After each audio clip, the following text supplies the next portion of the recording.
Yeah, good morning, traders. Well, there's definitely something there for everyone in the Fed meeting. But generally speaking, I think the major highlights here is that tapering is probably going to start in November. I think the barriers to that are pretty low now. Powell wants to see a reasonably good jobs number in the September payrolls number that comes out on the 8th of October to solidify that. Reasonable, probably somewhere around about 500,000 jobs, which I think is quite achievable.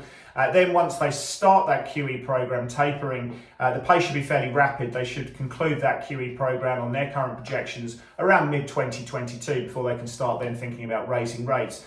In terms of the dot plot projections, I think this is a bit of a hawkish shift, certainly. If you look for next year, there's a 9-9 split. They couldn't quite get the 3 votes there to get that up to a core consensus or median projection of 1 hike. But then if you go further out the curve, into 2023, they're looking for 1% on the Fed funds rate, that's the median projection, and then it goes up to 1.8%. And I don't think the OIS market or the rates market pricing to those degrees. In terms of other projections, well, core inflation should be around 2.3% for next year, and then it drops back to about 2.2%. They've taken their growth numbers for next year to 3.8%, so that's a 50 basis point bump to the upside there as well. So I think generally speaking, all of that is a bit sort of more hawkish than the market was positioned for, but they had been positioned for hawkish rhetoric.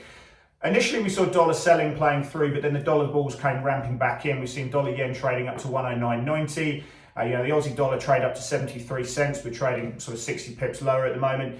Euro dollar, trading below 117, the figure at the moment. Gold prices a little bit higher, but now we're trading sort of 1764, so that kind of level at the moment. Mid belly of the curve trading higher. We saw 5-year Treasury yields spiking up a little bit, but the back end of the curve didn't really do much, and stocks seem to like what they've been hearing, to be honest. We're seeing a roaring stock market today. Will that continue tomorrow? But generally speaking, a more hawkish situation. Let's see how Asia trades today.